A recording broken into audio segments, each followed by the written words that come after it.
കല്ലുമലയിലെ ധർമ്മശാസ്ത്ര ക്ഷേത്രത്തിൻ്റെ ഭാരവാഹികളെ, അമ്പലമുറ്റം മുഴുവൻ തടിച്ചുകൂടിയിരിക്കുന്ന ഭക്തജനങ്ങളെ, വളരെ ദൂരെ ഇരുന്ന് തന്നെ കേൾക്കുന്ന ഈ ദേശത്തെ നാനാജാതി മതസ്ഥരായ നിവാസികളെ,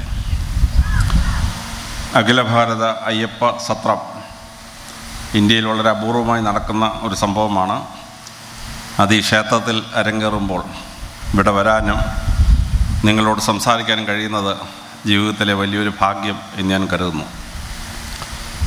ഇതുപോലെ ഒരു വലിയ സത്രം നടക്കുമ്പോൾ 4 ചിന്തകളെ നിങ്ങളുടെ ശ്രദ്ധയിലേക്ക് കൊണ്ടുവരാം എന്ന് ഞാൻ ആഗ്രഹിക്കുന്നു. ആദ്യത്തേത്, എന്താണ് ഈ സനാതനധർമ്മത്തിൻ്റെ ചരിത്രവും അതിൻ്റെ വലിപ്പവും എന്ന് മനസ്സിലാക്കണം. 2, നമ്മളൊരു ക്ഷേത്രത്തിൽ പ്രാർത്ഥിക്കാൻ പോകുമ്പോൾ ആ ക്ഷേത്ര സങ്കല്പത്തിൽ നിന്ന് നമുക്ക് മനസ്സിലാക്കാനുള്ള കാര്യം എന്താണ്. 3, ഹിന്ദു മതത്തിൻ്റെ ഈശ്വര സങ്കല്പത്തിൻ്റെ മഹത്വം എന്താണ്. 4, ഒരു ക്ഷേത്രത്തിലെ പ്രതിഷ്ഠയിൽ നിന്ന് നമ്മൾ മനസ്സിലാക്കേണ്ടത് എന്താണ്, അവിടുത്തെ ആചാരം, അതിൻ്റെ സ്പെഷ്യാലിറ്റി എന്താണ്. ഈ 4 വിഷയങ്ങളെപ്പറ്റി അയ്യപ്പ സത്രത്തോടനുബന്ധിച്ച് നിങ്ങളോട് സംസാരിക്കാമെന്ന് ഞാൻ ആഗ്രഹിക്കുന്നു. ഈ ക്ഷേത്രവും നമ്മുടെ ആചാരങ്ങളും സനാതനധർമ്മത്തിൻ്റെ ഭാഗമാണ്. സനാതനധർമ്മം എന്ന് കേൾക്കുമ്പോൾ ഇന്ത്യയിലെ ഹിന്ദു മതവുമായി ബന്ധപ്പെട്ട എന്തോ എന്നാണ് പലരും തെറ്റിദ്ധരിച്ച് സംസാരിക്കുകയും അതനുസരിച്ച് പെരുമാറുകയും ചെയ്യുന്നത്. എന്നാൽ ഈ സനാതനധർമ്മം എന്ന് പറയുന്നത് 46 രാഷ്ട്രങ്ങളിൽ പരന്നു കിടന്ന, 4 ഭൂഖണ്ഡങ്ങളിൽ പരന്നു കിടന്ന വിശാലമായ ഒരു ധർമ്മ സംസ്കൃതിയാണ്. ഏറ്റവും വടക്കുള്ള ക്ഷേത്രം കണ്ടെത്തിയിരിക്കുന്നത് റഷ്യയുടെയും യുക്രൈൻ്റെയും ബോർഡറിലുള്ള ഒരു സ്ഥലത്താണ്. അവിടെ ഒരു വലിയ മഞ്ഞുമല ഒരു 40 വർഷത്തിന് മുമ്പ് ഇടിഞ്ഞ് താഴെ വീണു. മഞ്ഞുമലയിലെ മഞ്ഞൊക്കെ മാറ്റി ചെന്നപ്പം അതിനടിയിൽ കണ്ടെത്തിയത് ശിവലിംഗ പ്രതിഷ്ഠയുള്ള ഒരു ശിവക്ഷേത്രമായിരുന്നു. 6000 വർഷത്തിലേറെ പഴക്കമുണ്ടെന്നാണ് കാർബൺ ഡേറ്റിങ്സ് കണ്ടെത്തിയത്. അതിന് വടക്കും ക്ഷേത്രം ഉണ്ടാവാം, പക്ഷെ നമ്മൾ കണ്ടെത്തിയിട്ടുള്ള വടക്കുള്ള ക്ഷേത്രം അവിടെയാണ്. റഷ്യയുടെയും യുക്രൈൻ്റെയും തൊട്ട് താഴെയുള്ള കടലാണ് കാസ്പിയൻ സീ. ആ കടലിന് ആ പേര് വന്ന് എങ്ങനെയാണെന്ന് ചോദിച്ചാൽ, ആ കടൽ തീരത്തായിരുന്നു കശ്യപ മുനി താമസിച്ചിരുന്നത്. കശ്യപ മുനിയുടെ മക്കളായിരുന്നു ദേവന്മാരും അസുരന്മാരും ദാനവന്മാരും ഒക്കെ. ഈ കശ്യപ മുനി താമസിച്ച സ്ഥലമായതുകൊണ്ട് അതിനെ വിളിച്ച പേരാണ് കശ്യപ സാഗരം. കശ്യപ സാഗരം എന്നുള്ളതാണ് കാസ്പിയൻ എന്നിപ്പോൾ ഇംഗ്ലീഷിൽ നമ്മൾ പറയുന്ന കടൽ. അതിൻ്റെ തീരത്തുള്ള രാജ്യങ്ങൾ കസാക്കിസ്ഥാൻ, താജിക്കിസ്ഥാൻ, ഉസ്ബെക്കിസ്ഥാൻ, കിർഗിസ്ഥാൻ, ടർക്ക്മെനിസ്ഥാൻ, ഇതൊക്കെ ഇന്ന് മുസ്ലിം രാജ്യങ്ങളാണ്. പക്ഷെ അവിടുന്ന് 5000-ഓളം ഹൈന്ദവ ക്ഷേത്രങ്ങളുടെ അവശിഷ്ടങ്ങൾ കണ്ടെത്തിയിട്ടുണ്ട്. പലതും ഇൻടാക്റ്റായിട്ട് തന്നെ കണ്ടെത്തിയിട്ടുണ്ട്. വിശ്വാസികളില്ല, എങ്കിലും ക്ഷേത്രം അവിടെ നിലനിൽക്കുന്നു. അതിന് തൊട്ട് തെക്കാണ് അഫ്ഗാനിസ്ഥാൻ. അഫ്ഗാനിസ്ഥാൻ സനാതനധർമ്മത്തിൻ്റെ വലിയൊരു ഈറ്റില്ലമായിരുന്നു. അവിടുത്തെ ഔദ്യോഗിക ഭാഷ സംസ്കൃതമായിരുന്നു. മഹാഭാരതത്തിലെ കൗരവന്മാരുടെ അമ്മ ഗാന്ധാരി ഗാന്ധാര ദേശത്ത് ഒന്നാണ്. ഗാന്ധാരം എന്ന് പറഞ്ഞാൽ ഇന്ന് നമ്മൾ കാണ്ഡഹാർ എന്ന് വിളിക്കുന്ന സ്ഥലമാണ്. നമ്മുടെ വിമാനം തട്ടിക്കൊണ്ടുപോയ സ്ഥലം. അവിടുത്തെ രാജകുമാരിയായിരുന്നു ഗാന്ധാരി. അഫ്ഗാനിസ്ഥാൻ 14,000 ക്ഷേത്രങ്ങളുടെ അവശിഷ്ടങ്ങൾ ഇപ്പോഴും ആ സ്ഥലത്ത് നിന്ന് കിട്ടുന്നുണ്ട്. ബുദ്ധമത ക്ഷേത്രങ്ങൾ പലതും മുസ്ലിങ്ങൾ തകർത്തു. ഈ താലിബാൻ വന്നപ്പോൾ തകർത്തിട്ടുണ്ട്. അഫ്ഗാനിസ്ഥാൻ കഴിഞ്ഞ് നമ്മൾ നേരെ അപ്പുറത്ത് പോയ ഇറാൻ എന്ന രാജ്യമാണ്. ഇറാൻ എന്ന വാക്കുണ്ടായത് തന്നെ ആര്യാന വാസു, ആര്യന്മാർ താമസിക്കുന്ന, ആര്യൻ എന്ന വാക്കിൽ നിന്നാണ് ഇറാൻ എന്ന വാക്കുണ്ടാവുന്നത്. അവിടെയായിരുന്നു പേർഷ്യൻ സംസ്കാരം. പേർഷ്യൻ സംസ്കാരം സനാതനധർമ്മത്തിൻ്റെ സംസ്കാരമായിരുന്നു. അവരുടെ ഔദ്യോഗിക ഭാഷ സംസ്കൃതമായിരുന്നു. രാജാക്കന്മാരുടെ എല്ലാം പേര് സംസ്കൃതമായിരുന്നു. പേർഷ്യൻ സാമ്രാജ്യം ഉണ്ടാക്കിയ മഹാനായ ചക്രവർത്തിയാണ് സൈറസ് ചക്രവർത്തി. സൈറസ് എന്ന് പറയുന്നത് സംസ്കൃതത്തിൽ സരസ എന്നതിൻ്റെ പേര്, സരസ ചക്രവർത്തി. അത് ഗ്രീക്കുകാരുടെ വായിൽ കൊണ്ടില്ല. അവന്മാർ ആ സരസ എന്ന വാക്കിനെ സൈറസ് എന്നാക്കി മാറ്റിയതാണ്. അദ്ദേഹത്തിൻ്റെ കൊച്ചുമകനായിരുന്നു പേർഷ്യൻ സംസ്കാരത്തെ അതിൻ്റെ ഔന്നത്യത്തിലെത്തിച്ച സർക്സസ് ചക്രവർത്തി. സക്സസ് എന്ന് പറഞ്ഞാൽ സംസ്കൃതത്തിൽ സഹർഷ എന്നായിരുന്നു ആ രാജാവിൻ്റെ പേര്. ആ സഹർഷ എന്നുള്ള വാക്ക് ഗ്രീക്കുകാരുടെ വായിൽ കൊള്ളാതെ ഈ സഹർഷയെ പിടിച്ച് സക്സസ് ആക്കി കളഞ്ഞു. സക്സസിൻ്റെ മകനായിരുന്നു അർട്ടാസക്സസ്, ഞങ്ങളുടെ വേദപുസ്തകത്തിലെ എസ്തർ രാജ്ഞി കല്യാണം കഴിച്ച രാജാവ്. അർട്ടാസക്സസ് എന്ന് പറഞ്ഞാൽ അർത്ഥസഹർഷൻ എന്നായിരുന്നു ആ വാക്ക് സംസ്കൃതത്തിൽ. പേർഷ്യൻ സംസ്കാരം സനാതനധർമ്മത്തിൻ്റെ സംസ്കാരമായിരുന്നു. സംസ്കൃതം ഉപയോഗിച്ച ഒരു വലിയ സംസ്കാരം. ഇറാൻ കഴിഞ്ഞ് നമ്മൾ അപ്പുറത്ത് പോയാൽ ഇറാഖാണ്. ഇറാഖ് പണ്ട് സനാതനധർമ്മത്തിൻ്റെ ഈറ്റിലായിരുന്നു. അവിടെ ഭരിച്ച അക്കാഡിയൻസ്, അവരുടെ ദേവന്മാർ ഋഗ്വേദത്തിലെ നമ്മുടെ ദേവന്മാരാണ്. ഇന്ദ്രൻ, വൃത്രൻ, വരുണൻ എന്നൊക്കെയാണ് ദേവന്മാരുടെ പേര്. അതിനപ്പുറത്താണ് തുർക്കി. ഇപ്പോൾ അത് വലിയൊരു ഒരു മുസ്ലിം രാഷ്ട്രമാണ് തുർക്കി. തുർക്കി ഒരു കാലത്ത് സനാതനധർമ്മത്തിൻ്റെ രാജ്യമായിരുന്നു. അവിടെ ഭരിച്ചിരുന്ന രാജാക്കന്മാർ ഹിറ്റൈറ്റുകൾ എന്നറിയപ്പെടുന്ന രാജാക്കന്മാരായിരുന്നു. ഹിറ്റൈറ്റുകളുടെ രാജാവ് തെക്കൻ ഇറാഖ് ഭരിച്ചിരുന്ന മിട്ടാനി രാജാവുമായി ഒരു എഗ്രിമെൻ്റ് ഒപ്പിട്ടു. 3400 വർഷങ്ങൾക്ക് മുമ്പാണ്. ആ കംപ്ലീറ്റ് രേഖ ബോഗസ്കോയി ലിഖിതങ്ങളെന്ന് പറഞ്ഞ ഹിറ്റൈറ്റുകളുടെ തലസ്ഥാനമായ ഹത്തൂസ ഗവേഷണം നടത്തിയപ്പോൾ കിട്ടി. 3400 വർഷത്തിന് മുമ്പ് തുർക്കിയിലെ രാജാവും തെക്കൻ ഇറാഖിലെ രാജാവും എഗ്രിമെൻറ്റിൽ പറയുകയാണ്, നിങ്ങളുടെയും ഞങ്ങളുടെയും ദേവന്മാരായ ഇന്ദ്രനെയും വിത്രനെയും വരുണനെയും സാക്ഷി നിർത്തി നമ്മൾ ഈ എഗ്രിമെൻ്റ് ഒപ്പിടുകയാണ് എന്നാണ്. അവരൊക്കെ സനാതനത്തിൻ്റെ ഭാഗമായിരുന്നു. വളരെ ശ്രദ്ധേയമായി അവിടെ നമ്മൾ തെക്കോട്ട് പോയാൽ ഈജിപ്റ്റാണ്. ഈജിപ്തിൽ നിന്ന് 24 ഹൈന്ദവ ക്ഷേത്രങ്ങൾ കണ്ടെത്തിയിട്ടുണ്ട്, 18 ബുദ്ധമത ക്ഷേത്രം കണ്ടെത്തിയിട്ടുണ്ട്.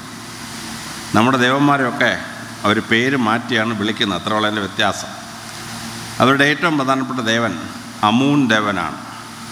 യാമുൻ നദിയുടെ തീരത്ത് ജീവിച്ചിരുന്ന കാർമുകിൽ വർണ്ണനായ ദേവൻ. നമ്മുടെ ഭഗവാൻ കൃഷ്ണൻ എടുത്താലോ യമുനാനദിയുടെ തീരത്താണ്. അവരുടെ അമ്മൂൻ യാമൂൻ നദിയുടെ തീരത്താണ്. നമ്മുടെ ഭഗവാൻ കൃഷ്ണൻ കാർമുകിൽ വർണ്ണനാണ്. അവരുടെ അമ്മൂനും കാർമുകിൽ വർണ്ണനാണ്. വളരെ രസമാണ്. നമുക്കൊരു ഗരുഡദേവനുണ്ട്. ഗരുഡദേവനെ ഈജിപ്തിൽ വിളിക്കുന്ന ഹോറസ് എന്നാണ്, പരുന്തിൻ്റെ തലയുള്ള ഗരുഡദേവൻ. നമ്മുടെ ഹനുമാന് അവർക്ക് അവർ വിളിക്കുന്നത് അനൂബിസ് എന്നാണ്, അനൂബിസ് ഹനുമാന്. അങ്ങനെ നമ്മുടെ ദൈവങ്ങളൊക്കെ ഈജിപ്തുകാർക്ക് വേറെ പേരുകളിൽ അറിയപ്പെടുകയാണ് വളരെ സുന്ദരമായി. ഈ ഹിറ്റൈറ്റിലെ ഒരു രാജകുമാരിയാണ് ഞങ്ങളുടെ വേദപുസ്തകത്തിലെ ദാവീദ് രാജാവ് കല്യാണം കഴിച്ചത്, ബാത്ഷേബ. ആ ഹിറ്റൈറ്റുകാരിയായ ഇന്ദ്രനെയും വിത്രനെയും വരുണനെയും ആരാധിക്കുന്ന ആ സ്ത്രീയുടെ മകനാണ് ഞങ്ങളുടെ വേദപുസ്തകത്തിലെ ശലോമോൻ രാജാവ്, ജ്ഞാനിയായ ശലോമോൻ രാജാവ്. വളരെ ശ്രദ്ധേയമായി നമ്മൾ ഈ വൈരുദ്ധ്യം, ഈ വിശാലം കാണുകയാണ്. ഈജിപ്തിലെ ഏറ്റവും വലിയ വിഗ്രഹം സ്ഫിങ്സ് എന്ന് പറയുന്ന വിഗ്രഹമാണ്. മനുഷ്യൻ്റെ തലയും സിംഹത്തിൻ്റെ ഉടലുമുള്ള ഒന്നാണ് സ്ഫിങ്സ്. ആ തലയായിട്ട് അവർ വരച്ചിരിക്കുന്ന രാമസിസ് 2 രാജാവിൻ്റെ തലയാണ് അത് വരച്ചിരിക്കുന്നത്. ഈജിപ്റ്റ് പുറത്ത് ഈ സ്ഫിങ്സ് ഉള്ളത് അഫ്ഗാനിസ്ഥാനിലും ഇറാനിലും ഇന്ത്യയിലുമാണ്. അഫ്ഗാനിസ്ഥാനിൽ വലിയൊരു സ്ഫിങ്സ് ഉണ്ട്, 66 അടി പൊക്കമുള്ളൊരു സ്ഫിങ്സ്. അവിടെ തല സിംഹത്തിൻ്റെയും ഉടൽ മനുഷ്യൻ്റെയുമാണ്. ആ ദൈവത്തെ അവർ വിളിച്ചത് സിംഹനരൻ, സിംഹവും നരനും കൂടെ ചേർന്ന വിഗ്രഹം. അത് ഇന്ത്യയിലെത്തിയപ്പോഴേക്കും നമ്മളതിനെ നരസിംഹം എന്ന് വിളിച്ചു. തലസിംഹം, ഉടൽ മനുഷ്യൻ. അപ്പോൾ ഈജിപ്തിലെ സ്ഫിങ്സും നമ്മുടെ നരസിംഹവുമായിട്ട് ക്ലോസ് റിലേഷനാണ്.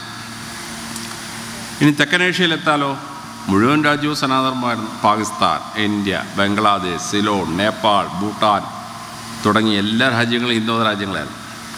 നമ്മൾ ഹിമാലയ പർവ്വതം കഴിഞ്ഞ് അങ്ങോട്ട് പോയാലോ, ഹിമാലയ പർവ്വതം കഴിഞ്ഞ് അങ്ങോട്ട് പോയാൽ വളരെ ശ്രദ്ധേയമായിട്ട് ചൈനയുടെ തലസ്ഥാനമായ പിക്കിങ്ങിൽ നിന്ന് 100 കിലോമീറ്റർ തെക്ക് ആണ് വളരെ ശ്രദ്ധേയമായ ഹിന്ദു ക്ഷേത്രം കണ്ടെത്തിയിട്ടുള്ളത്.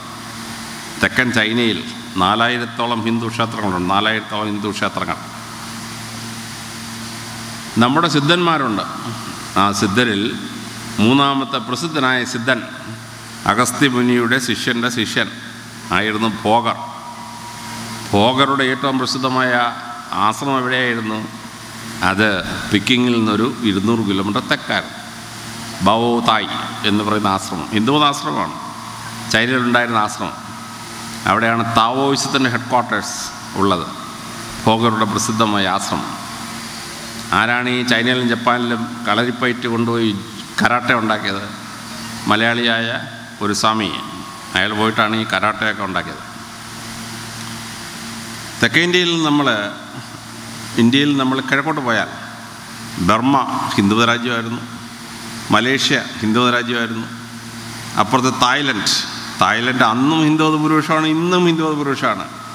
ഇന്നും ഹിന്ദുമത ഭൂരിപക്ഷമുള്ള രാജ്യമാണ് തായ്ലൻഡിൻ്റെ പഴയ പേരെന്താണ്? സയാം എന്ന് പറഞ്ഞ വാക്ക് എവിടെ നിന്നു? സംസ്കൃതമാണ്. ശ്യാമദേശം എന്നുള്ളതാണ് സയാം എന്നായി മാറിപ്പോയത്.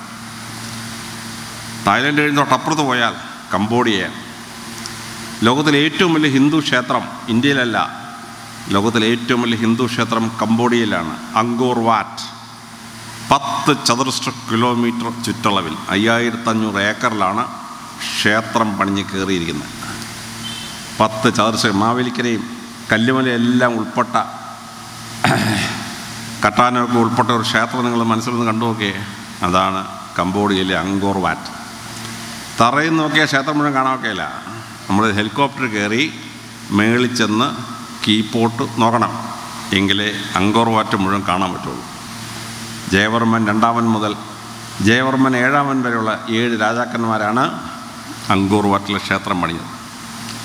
ലോകത്തിൽ ഒരു മതത്തിനും, ക്രിസ്തു മതത്തിനോ ഇസ്ലാം മതത്തിനോ, ലോകത്തിൽ ഒരു മതത്തിനും ഒരു 50 ഏക്കറിൽ കൂടുതലുള്ള ഒരു ക്ഷേത്രവും പണിയാൻ പറ്റിയിട്ടില്ല. ഞങ്ങൾ കത്തോലിക്കരുടെ മാർപ്പാപ്പ വത്തിക്കാനുള്ള ഒരു പള്ളിയാണ്, സെൻറ്റ് പീറ്റേഴ്സ് ബസിലിക്ക. 45 ഏക്കറാണ്. 45 ഏക്കറുള്ള സെൻറ്റ് പീറ്റേഴ്സ് ബസിലിക്ക എവിടെ കിടക്കുന്നു? 5500 ഏക്കറുള്ള അങ്കോർ വാറ്റ് എവിടെ കിടക്കുന്നു? ലോകത്തിലൊരു ബന്ധത്തിനും ചിന്തിക്കാൻ പറ്റാത്തതാണ് ഹിന്ദുക്കളുടെ പ്രസിദ്ധമായ അങ്കോർ വാറ്റ് ക്ഷേത്രം. കംബോഡിയ നമ്മളപ്പുറത്ത് കടന്നാൽ ലാവോസും വിയറ്റ്നാമുമാണ്. വിയറ്റ്നാമിൽ വിയറ്റ്കോങ്ങളെ ആക്രമിച്ച് വന്നിട്ട് 250 വർഷമായിട്ടുള്ളൂ. അതിനു മുമ്പ് വിയറ്റ്നാം ഒരു ഹിന്ദുമത രാജ്യമായിരുന്നു. സൗത്ത് ഈസ്റ്റ് ഏഷ്യയിൽ നിന്ന് 4000-ഓളം ഹിന്ദു ക്ഷേത്രങ്ങൾ ഇപ്പോഴും നിൽപ്പുണ്ട്, എങ്ങും പോയിട്ടില്ല. ഇപ്പോഴും ഹിന്ദു ക്ഷേത്രങ്ങളുണ്ട്. വിയറ്റ്നാമിൽ നമ്മൾ പസഫിക് സമുദ്രത്തിൽ ഇറങ്ങിയാൽ പസഫിക് സമുദ്രത്തിലെ 14 ദ്വീപസമൂഹങ്ങളുടെ പേര് രാമായണത്തിലെ ശ്രീരാമചന്ദ്ര ഭഗവാന്റെ പേരിലാണ്. പസഫിക് സമുദ്രം 14 ദ്വീപസമൂഹങ്ങളുടെ പേര്. അത് കഴിഞ്ഞ് വടക്കോട്ട് പോയാലോ ഈസ്റ്റർ ഐലൻഡാണ്. ഈസ്റ്റർ ഐലൻഡിൽ സൈന്ധവ നദീതട സംസ്കാരത്തിൻ്റെ ലിപി ഇന്ത്യക്ക് പുറത്തുനിന്ന് കിട്ടിയിട്ടുള്ള ഏക സ്ഥലം ഈസ്റ്റർ ഐലൻഡാണ്. സൈന്ധവ നദീതട സംസ്കാരം സിന്ധു നദീ തീരത്ത് മാത്രമല്ല, ഇന്ത്യയും സൗത്ത് ഈസ്റ്റ് ഏഷ്യയൊക്കെ കടന്ന് പസഫിക് സമുദ്രത്തിൻ്റെ വടക്കേ അറ്റം വരെ ഉണ്ടായിരുന്നു സിന്ധു നാഗരികത എന്ന് പറയുന്ന നാഗരികത. അവിടെയാണ് കൊറിയ. ഇപ്പം അയോധ്യയിൽ ശ്രീരാമചന്ദ്ര ഭഗവാന്റെ പ്രാണപ്രതിഷ്ഠ നടന്നു. അപ്പോൾ കൊറിയയിൽ നിന്ന് 150 പേരുടെ സംഘം വന്നു. കാര്യം എന്താ? കൊറിയയിലെ രാജാക്കന്മാർ കല്യാണം കഴിച്ചിരുന്നത് ശ്രീരാമചന്ദ്രൻ്റെ കുടുംബമായി ഇക്ഷ്വാകു രാജവംശമാണ് കല്യാണം കഴിച്ചിരിക്കുന്നത്. അപ്പോൾ ഈ ശ്രീരാമചന്ദ്രൻ്റെ സന്തതി പരമ്പരയിൽ ഏറ്റവും കൂടുതൽ ആളുള്ളത് കൊറിയയിലാണ്. കൊറിയൻ ഭാഷയുടെ 40% സംസ്കൃതമാണ്. ഇവിടുന്ന് പോയതാണ്. അവിടെ തമ്പരാട്ടിമാരെല്ലാം നമ്മുടെ അയോധ്യയിലാണ്. അതുകൊണ്ട് അവരുടെ വല്ലുവിലിപ്പനാണ് ഈ ശ്രീരാമചന്ദ്രൻ. അതുകൊണ്ട് പ്രാണപ്രതിഷ്ഠ പ്രധാനമന്ത്രി, നമ്മുടെ പ്രിയങ്കരനായ പ്രധാനമന്ത്രി നരേന്ദ്രമോദി നടത്തിയപ്പോൾ കൊറിയയിൽ നിന്ന് വന്നൊരു 150 എണ്ണം സ്പെഷ്യൽ ചാർട്ടേഡ് ഫ്ലൈറ്റിൽ. കൊറിയയുമായി നമുക്കുള്ള അഭേദ്യമായ ബന്ധമാണ്. അതിനപ്പുറത്താണ് ജപ്പാൻ. ജപ്പാൻ്റെ പഴയ പേരെന്തായിരുന്നു? നിപ്പോൺ. എവിടെ നിന്ന് വന്നത്? നിപ്പോൺ സംസ്കൃതത്തിൽ നിന്നാണ്. നിപുണദേശം, നിപുണന്മാരുടെ സ്ഥലം. ആ നിപുണം എന്നുള്ള സംസ്കൃതമാണ് നിപ്പോൺ എന്ന് ജപ്പാൻ്റെ പഴയ പേര്. ഇപ്പോഴാണ് അവർ ജപ്പാനായി മാറിയത്. പസഫിക് സമുദ്രത്തിൽ നിന്ന് നമ്മൾ തെക്കോട്ട് വന്നാൽ ഇന്തോനേഷ്യ. 27,000 ദ്വീപ സമൂഹങ്ങളാണ്. അതിൽ ഒരു ദ്വീപ് ബാലിദ്വീപാണ്. ബാലിദ്വീപ് അന്നും ഹിന്ദു ഭൂരിപക്ഷമാണ്. ഇപ്പോഴും 95% ഹിന്ദുക്കളാണ് ബാലിദ്വീപിൽ. എസ് കെ പൊറ്റക്കാട് ബാലിദ്വീപിൽ പോയി നടന്ന് അദ്ദേഹം പറയുകയാണ്, നടന്ന് ഞാൻ കോഴിക്കോട്ടെ ചേവായിലെത്തിയൊന്ന് സംശയിച്ചു പോയി എന്നാണ്. കാര്യം ബാലിദ്വീപിലെ എല്ലാ ക്ഷേത്രവും കേരളത്തിലെ ക്ഷേത്രം പോലെ ഇരിക്കുന്നത്. ഇവിടുത്തെ കൊല്ലനും തട്ടാനും ഒക്കെയാണ് അവിടെ പോയി ക്ഷേത്രം പണിഞ്ഞ്. ഒരു ആവറേജ് ബാലിദ്വീപ് തന്നെ കണ്ടാൽ മലയാളിയാണോ നമ്മൾ സംശയിച്ചു പോകും. അത്ര ക്ലോസാണ് ബാലിദ്വീപ്. ഇന്തോനേഷ്യ പണ്ടൊരു ഹിന്ദുമത രാഷ്ട്രമായിരുന്നു. അവിടെ ഇപ്പോൾ ഏതാണ്ട് 20% ഹിന്ദുക്കളേ ഉള്ളൂ ഇന്തോനേഷ്യയിൽ.